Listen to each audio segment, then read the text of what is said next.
Perú tiene un nuevo presidente, el séptimo en menos de 10 años. Pero ¿por qué Perú está metido en esta crisis política? ¿Se viene el octavo? En este video te explicaré de manera general la crisis política peruana, desde Pedro Pablo Kuczynski hasta el ascenso de José Gerí.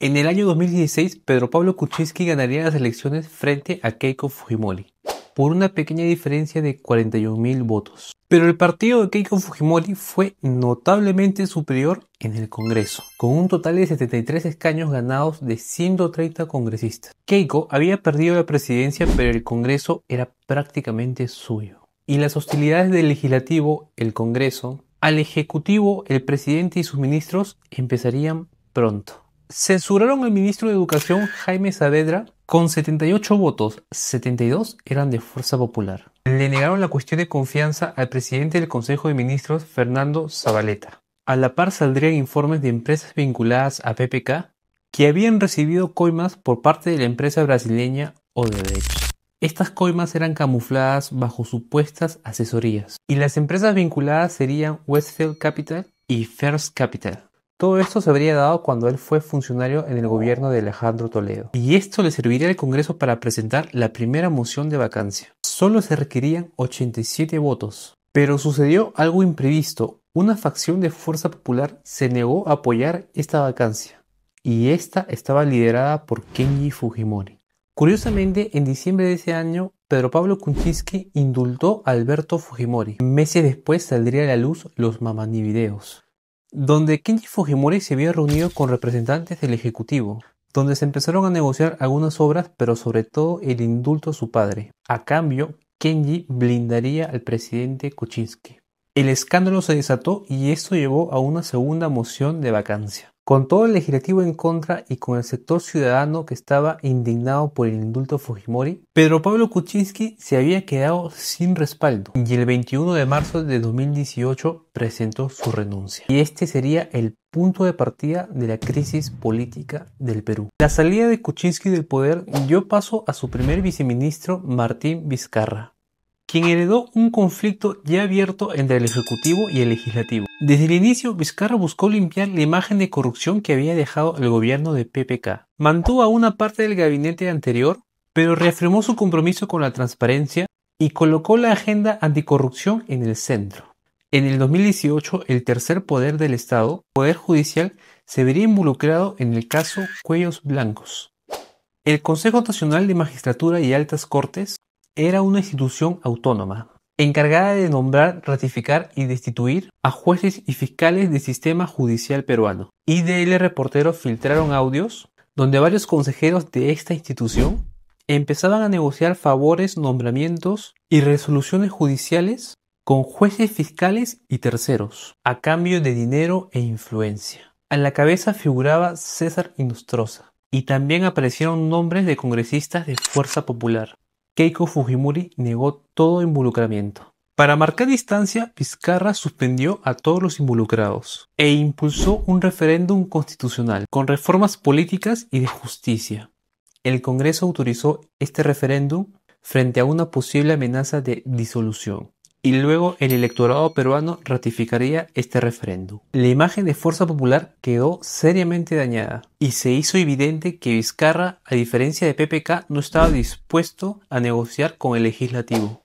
Y con esto la confrontación escaló. El Ejecutivo acusó al Congreso de bloquear reformas y de querer controlar instituciones claves. Y el Congreso respondió que el presidente empezaba a gobernar con sesgos autoritarios. En el clímax de esta confrontación, Vizcarra propuso un adelanto de elecciones que recortaría tanto su mandato como la del Congreso, pero el Congreso se negó tajantemente. Luego de esto, el presidente presentaría una cuestión de confianza para postergar la elección de los miembros del Tribunal Constitucional, que estaba a cargo del Congreso, y establecer así reglas más transparentes. La mesa directiva ignoró esta cuestión de confianza. Amparado en el artículo 134 de la Constitución, Vizcarra interpretó que esto era una negación a su cuestión de confianza y anunció la disolución del Congreso. Los parlamentarios intentaron desconocer esta medida y nombrar rápidamente a Mercedes Arauz como presidenta. Sin embargo, Vizcarra contaba con el respaldo ciudadano y sobre todo de las Fuerzas Armadas. Al Congreso no le quedó más que aceptar y convocar a nuevas elecciones. El 26 de enero del 2020 se eligió un nuevo Congreso. 9 partidos obtuvieron representación, entre ellos Acción Popular, Alianza para el Progreso, Fuerza Popular y el FREPAP. Aunque ninguno alcanzó una mayoría sólida, la fragmentación del Congreso obligó a las bancadas a formar alianzas, y por un momento parecía que la crisis política había llegado a su fin. Sin embargo, la llegada de la pandemia reavivó las tensiones entre el Ejecutivo y el Legislativo. El Congreso comenzó a aprobar leyes de carácter populista, que el Ejecutivo observó y lo llevó al Tribunal Constitucional. A su vez, surgieron denuncias de irregularidades en las compras estatales, empezando así a dañarse la imagen del presidente. En todo este contexto estalló el caso Richard Swing. Se reveló que el cantante Richard Cisneros había recibido contratos irregulares del Ministerio de Cultura y se filtrarían audios donde Vizcarra estaría al tanto de estas contrataciones. Y esto llevó al Congreso a presentar la primera moción de vacancia por incapacidad moral, aunque fue rápidamente rechazada. En octubre de 2020 aparecieron nuevas denuncias que vinculaban a Vizcarra con sobornos cuando él fue gobernador de Moquegua. Y también aparecieron acusaciones por coimas en obras públicas. Y esto llevó a la segunda moción de vacancia. Esta vez fue aprobada y así terminó el mandato de Martín Vizcarra. Consumada la vacancia de Vizcarra y sin vicepresidentes que asumieran la sucesión, el orden constitucional dispuso que el presidente del Congreso, Manuel Merino de Lama, jurara como nuevo presidente. Con él ya eran 3 presidentes en menos de 5 años. Su proclamación se percibió como apresurada y sin legitimidad social, y eso provocó un rechazo inmediato de la población. Las protestas crecieron rápidamente en Lima y en otras regiones, exigiendo su renuncia. Y en un intento de restablecer el orden, la respuesta policial fue brutal. El sábado 14 de noviembre, esta represión dejó 2 fallecidos. La indignación pública se desbordó y el gabinete ministerial empezó a renunciar uno por uno. Y a solo 5 días de haber asumido el mandato, Merino presentó su renuncia. De urgencia, el Congreso eligió una nueva mesa directiva, encabezada por el congresista Francisco Sagasti, quien asumió la presidencia conforme a la sucesión. Su gobierno definió 2 prioridades: garantizar las elecciones generales del 2021 y gestionar la crisis sanitaria del COVID. La administración Sagasti impulsó el fortalecimiento de programas sociales, la atención y reparación a las víctimas de la represión de las marchas de 2020 y la negociación para la adquisición de las vacunas. A diferencia de sus antecesores, Sagasti optó por el diálogo con el legislativo. El Congreso mostró disposición a cooperar, y por un momento parecía que la crisis política empezaba a cerrarse. El periodo de Sagasti fue explícitamente transitorio, y los partidos políticos se concentraron más en las nuevas elecciones que en la confrontación. En unas elecciones polarizadas, 2 candidatos de agendas completamente diferentes llegaron a segunda vuelta: Keiko Fujimori por Fuerza Popular y Pedro Castillo por Perú Libre. La rivalidad entre el Ejecutivo y el Legislativo empezaba a extenderse en toda la población. El 6 de junio de 2021 se celebra la segunda vuelta, y tras un conteo ajustado, el candidato de Perú Libre gana las elecciones, y con ello concluye el gobierno interino de Francisco Sagasti.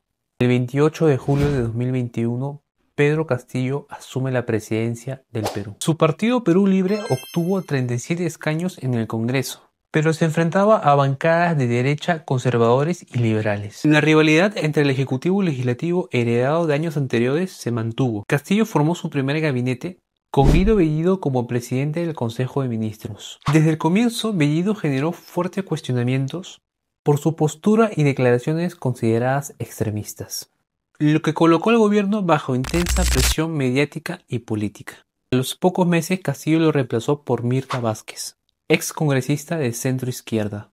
Lo hizo con la intención de proyectar un gobierno más moderado, pero este giro fragmentaría internamente al partido de Perú Libre. Había quienes apoyaban a Castillo y los que apoyaban a Cerrón consideraban que el presidente los había traicionado. Con esto, Castillo prácticamente perdió todo apoyo en el legislativo. En solo un año nombró hasta 4 primeros ministros y más de 70 ministros en total. Muchos fueron censurados por el Congreso y otros fueron cambiados en medio de escándalos de corrupción. La rotación constante empezó a afectar la imagen del gobierno. Paralelamente, su base electoral empezaba a mostrar frustración por promesas incumplidas, como la convocatoria a una nueva asamblea constituyente, una nueva reforma agraria y mayor inversión en educación. Empezaban a salir a la luz casos de corrupción de su gabinete que empezarían a involucrar también al presidente. La Fiscalía abrió carpetas de investigación. Entre ellas señalaron que había contrataciones irregulares en el Ministerio de Transportes y Comunicaciones, presunto ascensos a militares a través de pagos y posible tráfico de influencias desde el entorno presidencial. Uno de los casos más conocidos fue de su secretario Bruno Pacheco, que se le hallaron grandes sumas de dineros que no pudo justificar. Castillo por su parte denunció que todo esto era una persecución contra él. Hubo 2 intentos de vacarlo por incapacidad moral, pero fracasaron. Empezaron a aparecer más escándalos de corrupción, y en un tercer intento de vacancia el Congreso ya tenía los votos. Y antes de ser vacado, Castillo tomó una radical decisión. Al igual que Vizcarra, decidió disolver el Congreso e intervenir el Poder Judicial, el Ministerio Público y el Tribunal Constitucional. Pensó que como Vizcarra tendría el apoyo ciudadano y de las Fuerzas Armadas. Y sucedió todo lo contrario. El Congreso en una sesión de emergencia adelantó la vacancia. Rápidamente Castillo es destituido del poder. Busca refugio en la Embajada de México, pero es detenido por su propia escolta. A unas horas del golpe de Estado estaba detenido y juzgado por rebelión. Y así acabó el paso de Pedro Castillo por la presidencia. El fallido golpe de Pedro Castillo abrió la vía para que su vicepresidenta Dina Boluarte asumiera la presidencia.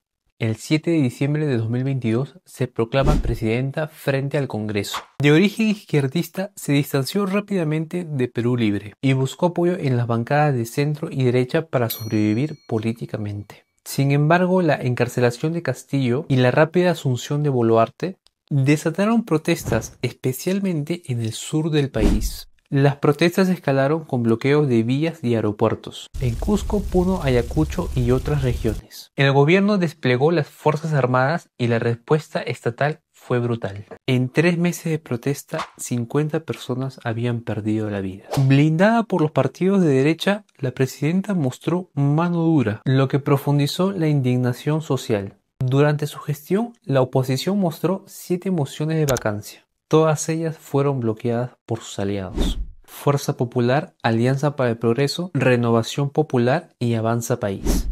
Este apoyo obviamente no era gratuito.